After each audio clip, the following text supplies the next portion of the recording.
안녕하십니까, 이만입니다. 여러분들, 신학이 과학을 앞서 있다, 이 말에 대해서 믿으십니까?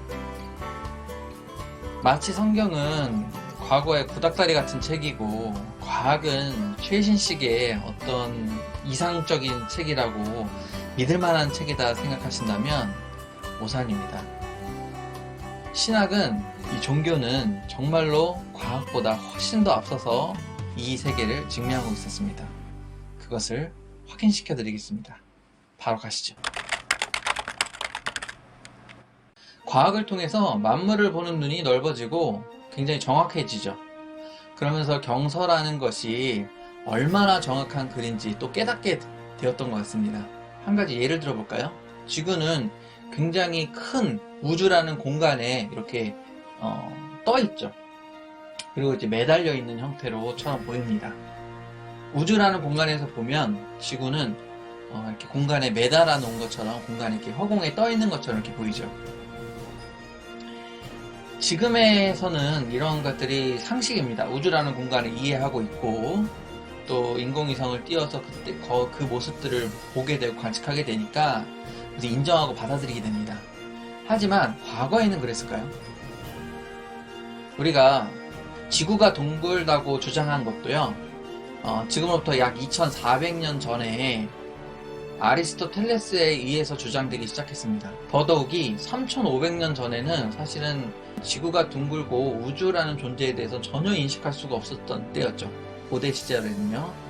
교과서에서 한번 찾아볼까요? 그리스인들은 평평한 원반을 그리스의 신 아틀라스가 받치고 있었던 모습이었다고 하고요. 고대 이집트에서는 지구의 이 세계관을 하늘의 여신 누트가 밤과 낮을 만들어준다고 생각했다고 합니다.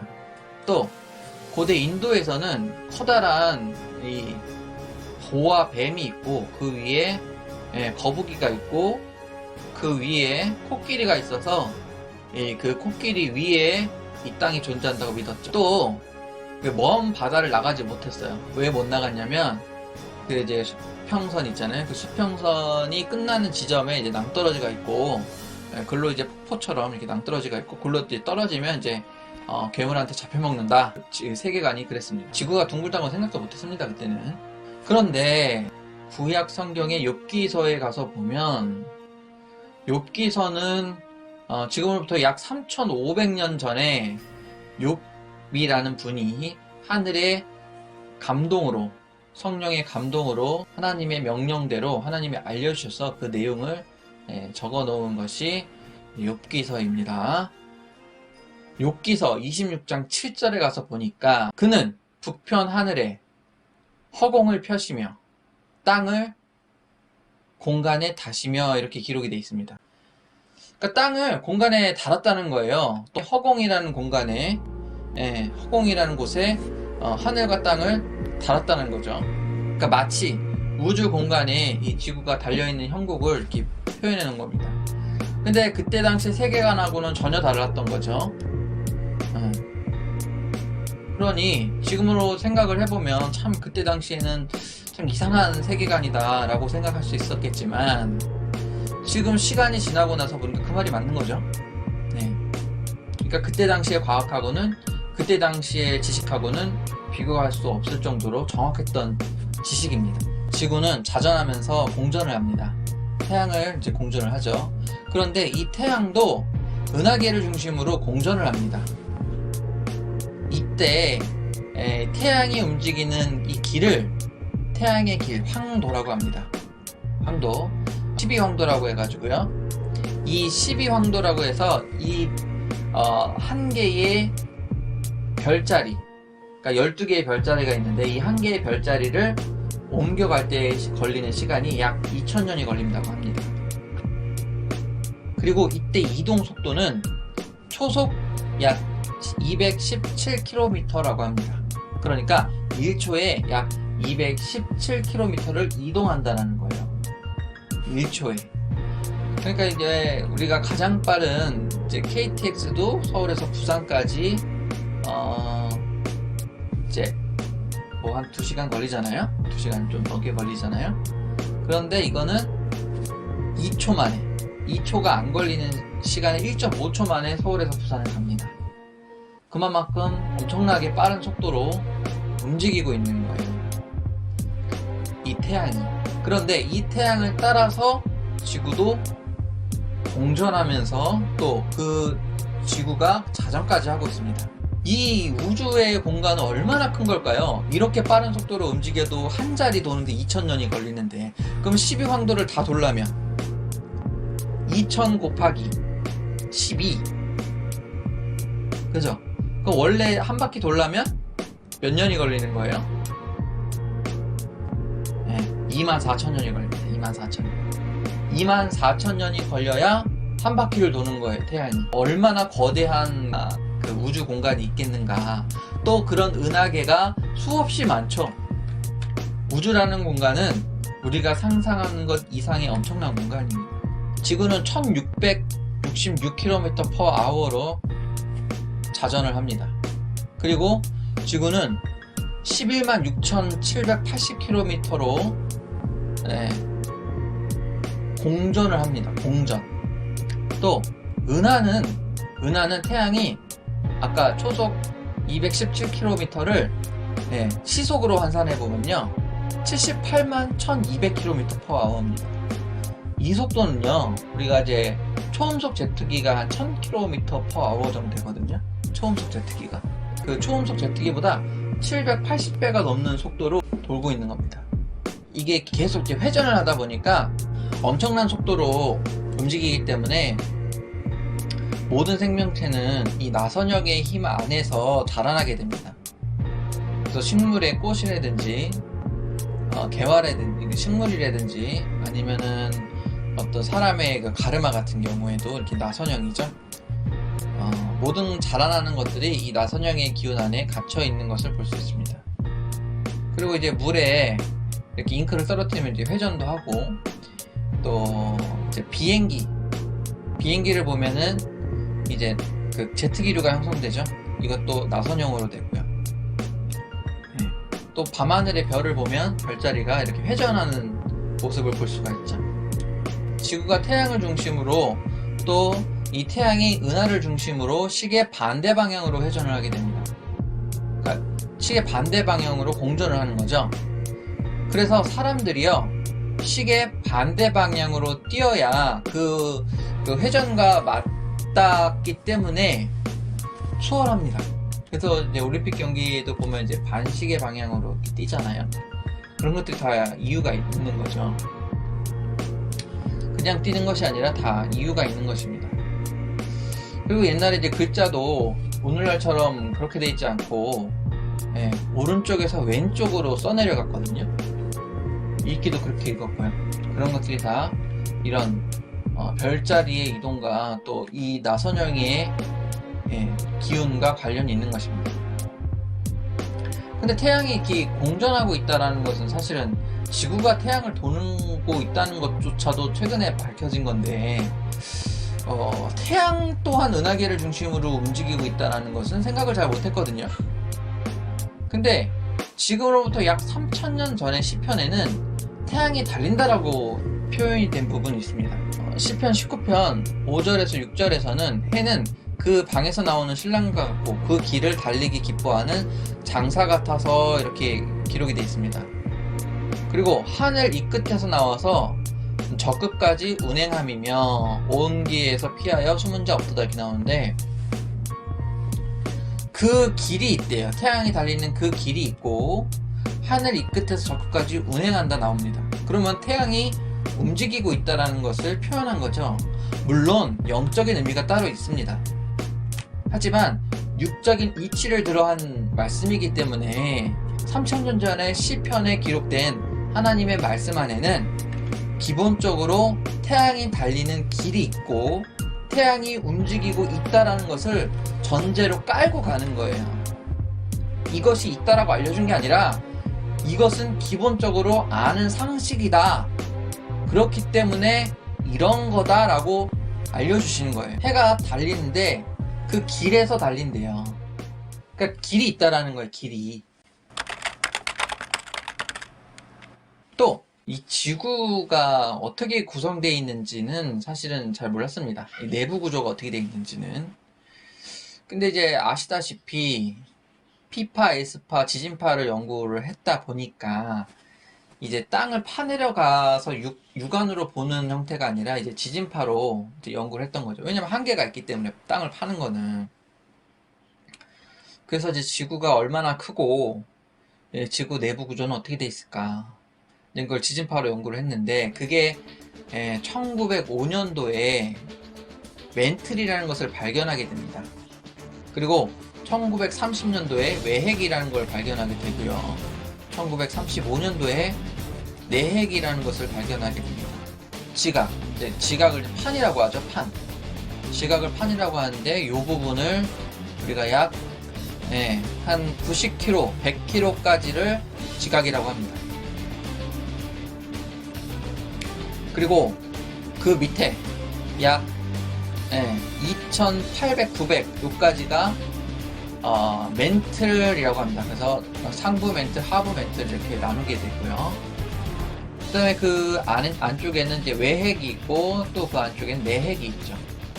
그런데 상부 멘틀 중에 외핵의 열기에 의해 녹은 곳이 마그마인 것입니다. 그래서 이제 그것이 이제 삐집고 나온 게 화산이죠. 압력 때문에. 그러니까 땅 속에 큰 불이 있다라고 알게 된 것은 사실은 1900년도라고 해도 과언이 아닙니다.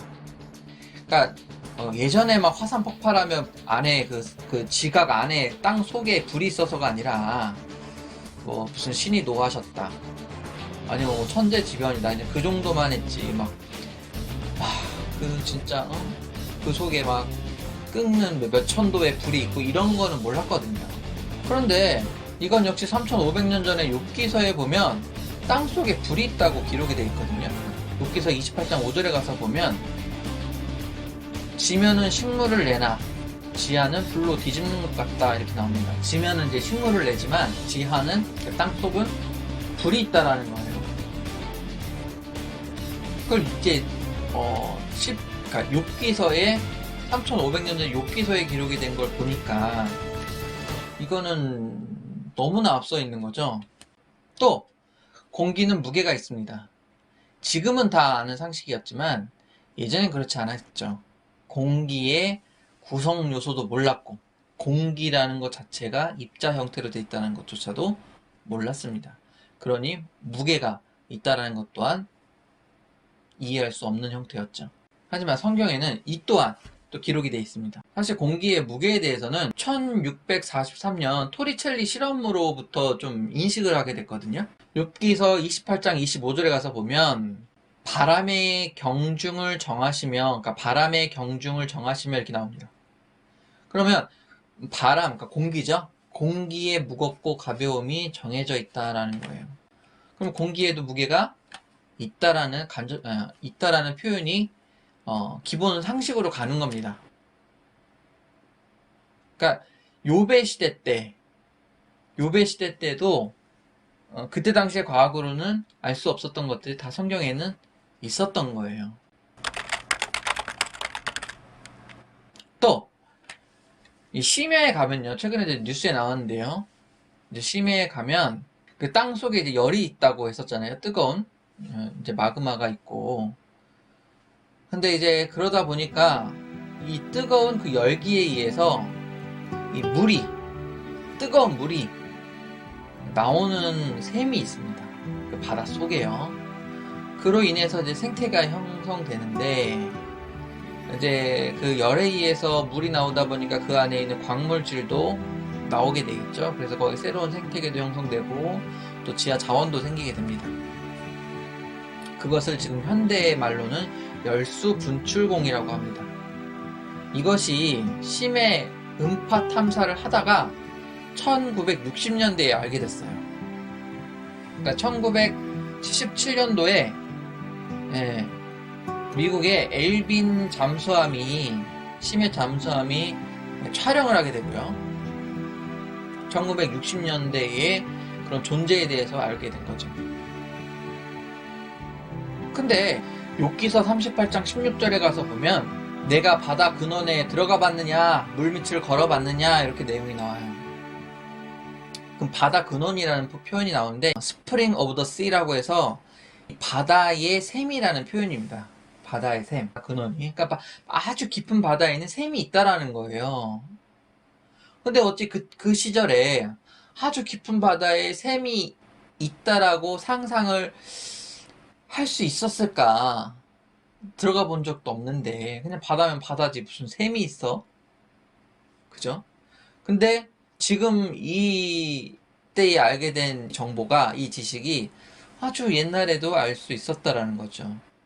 사람이 발견한 게 아니라 성경에, 경서에 과학적인 내용까지도 기록이 돼 있었다라는 겁니다. 또 하나지 또 재밌는 게 내용이 있는데요. 매튜어리 박사라는 분이 있습니다. 뭐 해양학의 아버지라는 그 매튜어리 박사가 있는데요. 이분이 1855년도에 해로라는 것을 발견했다고 합니다. 근데 해로는 바닷길이죠. 이 해로가 있다라는 것을 어떻게 가설을 세웠냐면 성경을 보고 가설을 세운 거예요. 이분이 이제 종교인이었는데 이 성경을 보다 보니까 시편 8편 8절에 공중의 새와 바다의 어족과 해로에 다니는 것들이다 라는 표현이 있습니다. 그러니까 해로라는 표현이 있어요. 그러니까 해로라는 것이 있겠구나 라고 믿고 알아본 거예요. 그때 진짜 있는 거야, 그런 게. 종교라는 것은 뭐 허무맹랑한 이야기가 아닙니다. 더더군다나 성경은 허무맹랑한 판타지 픽션 같은 게 아닙니다. 종교는 실제 일어나는 사실이고요. 또 팩트입니다. 팩트이기 때문에 우리가 믿을 만한 것입니다. 또 그만한 가치가 있는 것이죠. 그렇기 때문에 우리가 거기에 가치를 두고 소망을 두고 하는 것입니다. 만약에 성경이 허구고 성경이 그냥 사람의 쓴 소설에 불과하다면, 그냥 사람의 의식으로 만들어낸 것에 불과하다면 믿음이 강한 사람일수록 무식한 사람일 것이고 행함이 그 믿음에 따라 행한 사람은 미친 사람일 겁니다. 또 우리가 존경하는 많은 선지자들 다 정신 이상자일 겁니다.